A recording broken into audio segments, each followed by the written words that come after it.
Hola, mi nombre es Otelo Catherine, estoy cursando segundo año de la carrera de Enfermería en la Escuela de Salud Pública de Resistencia Chaco, y en esta oportunidad vamos a hablar de lo que es el desequilibrio ácido-base.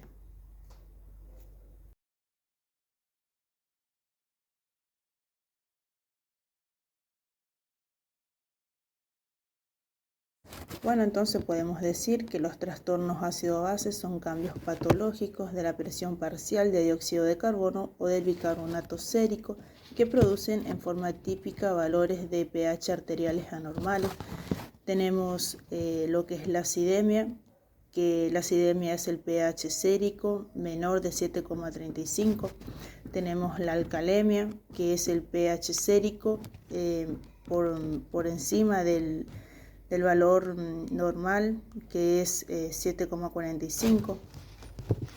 Lo que es la acidosis incluye procesos fisiológicos que promueven la acumulación de ácido o la pérdida de bases, y la alcalosis abarca los procesos fisiológicos que promueven la acumulación de bases o la pérdida de ácido.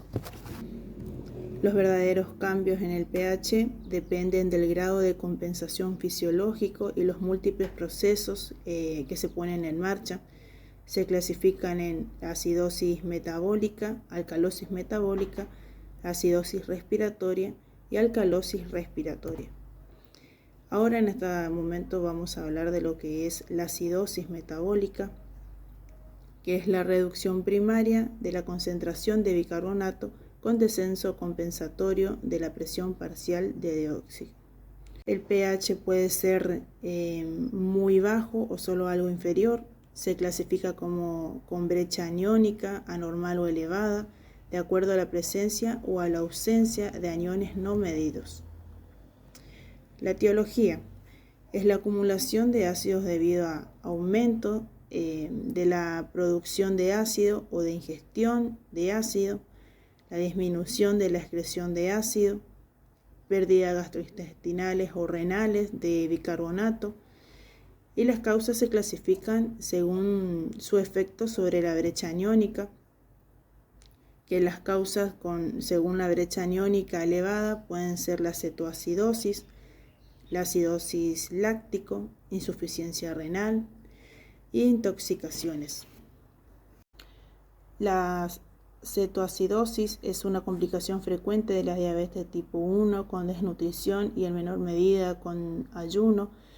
En estas condiciones el cuerpo desvía la glucosa hacia el metabolismo de los ácidos grasos libres, a través del cual estos ácidos se convierten en cetoácidos, ácidos acetoacéticos y beta hidroxibutirato en el hígado.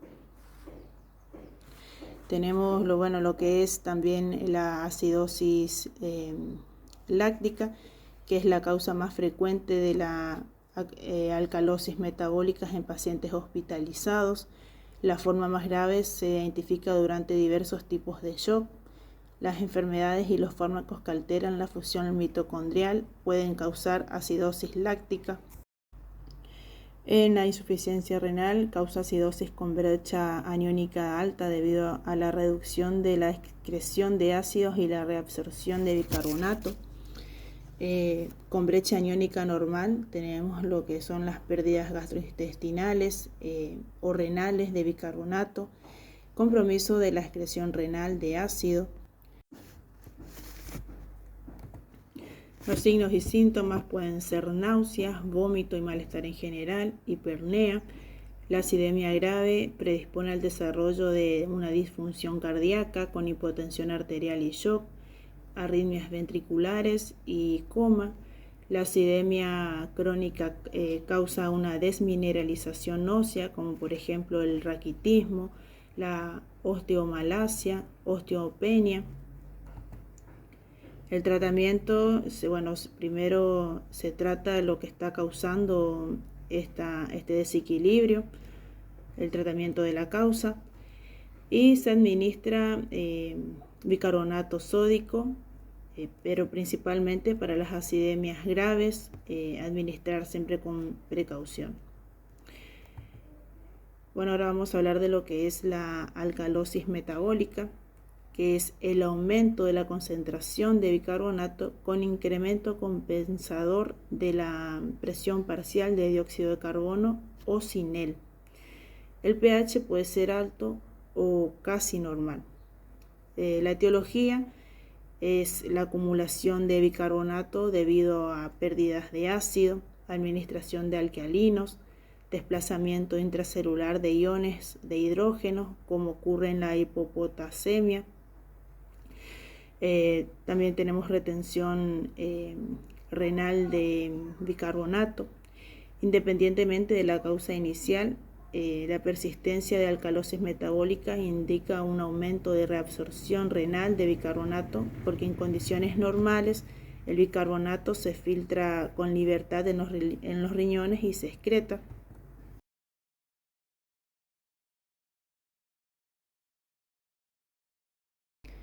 Las causas pueden ser por depresión del volumen o contracción del volumen del líquido extracelular, en particular cuando incluye pérdidas de ácido gástrico y de cloruro debido a vómitos recurrentes o aspiraciones nasogástricas. También otra de las causas puede ser el uso de diuréticos. Los signos y síntomas son la alcalemia leve, suele estar relacionada con el trastorno subyacente, o sea, con la enfermedad que está provocando esta alteración. La alcalemia más grave aumenta la unión de calcio ionizado a las proteínas, lo que provoca una hipopocalcemia, cefalea, letargo, excitabilidad neuromuscular, en ocasiones delirio, tétanos y convulsiones. El diagnóstico: se hacen mediciones de gases en sangre y concentración séricas de electrolitos. El diagnóstico de la causa, o sea, la enfermedad subyacente que está provocando esta alteración, que suele ser siempre clínica. En ocasiones se hacen mediciones de concentraciones urinarias de cloruro y de potasio. El tratamiento, bueno, se trata la enfermedad subyacente, o sea, lo que está causando esta alteración, y se administra solución fisiológica al 0,9% por vía intravenosa para lo que es la alcalosis metabólica respondedora al cloruro. Ahora vamos a hablar de lo que es la acidosis respiratoria. La acidosis respiratoria es el aumento primario de la presión parcial de dióxido de carbono con un incremento compensador de la concentración de bicarbonato sérico o sin este mecanismo compensador. El pH suele ser bajo, pero puede aproximarse a un valor normal. La causa es una disminución de la frecuencia respiratoria y o volumen, o sea, una hipoventilación en forma típica debido a un trastorno en el sistema nervioso central, los pulmones o iatrogénico. Entonces podemos decir que la alcalosis respiratoria es la acumulación de dióxido de carbono secundaria a una disminución de la frecuencia cardíaca y o volumen respiratorio o ambos. La causa de la hipoventilación puede ser trastornos que afectan la generación de estímulos respiratorios del sistema nervioso central, trastornos que comprometen la transmisión neuromuscular y otras entidades que producen debilidad muscular. Las acidosis respiratorias pueden ser aguda o crónica. Sus signos y síntomas dependen de la velocidad y el grado de aumento de la presión parcial de dióxido de carbono. El dióxido de carbono difunde rápidamente a través de la barrera hematoencefálica. Los signos y síntomas son el resultado del aumento de la concentración de dióxido de carbono y disminución de pH en el sistema nervioso central y la hipoxemia asociada. La acidosis respiratoria aguda causa cefalea, confusión, ansiedad, somnolencia y estupor. La acidosis respiratoria estable se desarrolla lentamente como en una enfermedad pulmonar obstructiva crónica. Puede tolerarse bien, pero los pacientes pueden presentar pérdida de la memoria, alteraciones del sueño, somnolencia diurna excesiva, cambios en la personalidad, Y estos signos incluyen trastornos en la marcha, disminución de los reflejos osteotendinosos, edemas de papilas, sacudidas mioclónicas. El diagnóstico se realiza mediante mediciones de gases en sangre y concentración sérica de electrolitos, y el diagnóstico de la causa, que suele ser clínico. El tratamiento se realiza una ventilación adecuada a través de un tubo endotraqueal o de ventilación con presión positiva no invasiva según la necesidad del paciente. Ahora vamos a hablar de lo que es la alcalosis respiratoria. Es una producción primaria de la presión parcial de dióxido de carbono con disminución compensadora de la concentración de bicarbonato sérico o sin ella. El pH puede ser elevado o casi normal. La etiología es una disminución primaria de la presión parcial de dióxido de carbono, secundaria a un aumento de la frecuencia y o volumen respiratorio. El aumento de la ventilación se produce con mayor frecuencia como respuesta fisiológica a la hipoxia, la acidosis metabólica y el aumento de las demandas metabólicas, como por ejemplo la fiebre, además de identificarse numerosos trastornos graves. Asimismo, el dolor, la ansiedad y algunas enfermedades del sistema nervioso central, como por ejemplo un accidente cerebrovascular con convulsiones, que pueden aumentar la frecuencia respiratoria sin necesidad fisiológica. Ahora, su fisiopatología puede ser aguda o crónica.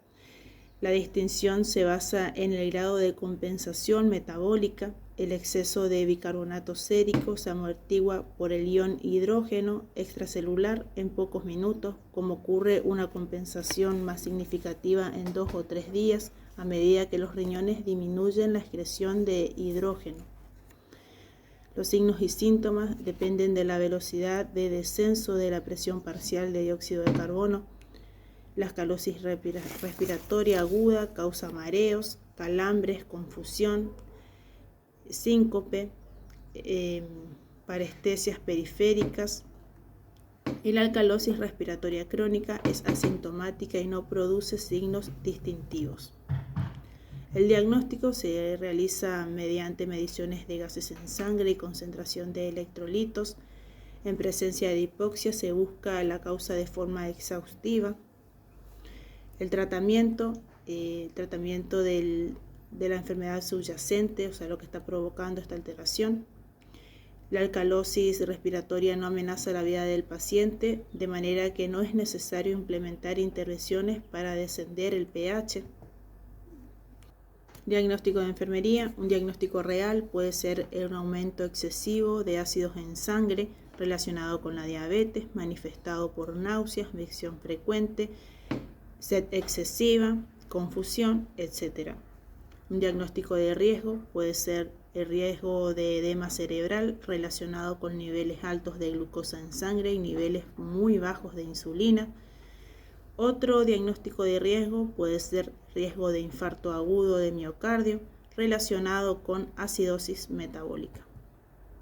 Los cuidados de enfermería pueden ser controlar signos vitales, énfasis en la tensión arterial, ya que el paciente puede presentar una hipotensión, controlar la glucemia, controlar la actividad cardíaca para descartar arritmias, valorar el balance hídrico, administración de suero, terapia y medicación según prescripción médica, vigilar cambios en el estado cognitivo, promover un entorno agradable y de seguridad para el paciente y registrar los acontecimientos con el paciente.